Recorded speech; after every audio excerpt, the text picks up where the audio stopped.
Hi guys, welcome to our YouTube channel. This is Ishan and you are watching my iPhone Sport YouTube channel. So guys, when I changed my iPhone passcode, so I got a notification on my iPhone. When I tap on notification, a window shows up saying I had recently changed my iPhone passcode and I would need to confirm it to continue using iCloud.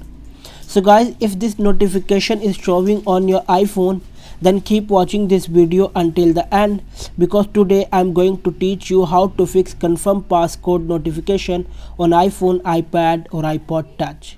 So let's get started. Firstly, open setting app on your iPhone.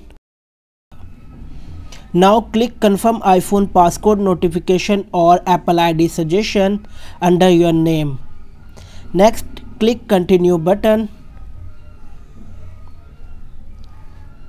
So guys, now enter your current 6-digit passcode.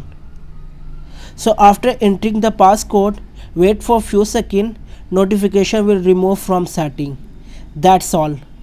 So guys, if you like this video, then please subscribe to our channel and press the bell icon to get new latest updates. Thanks for watching this video.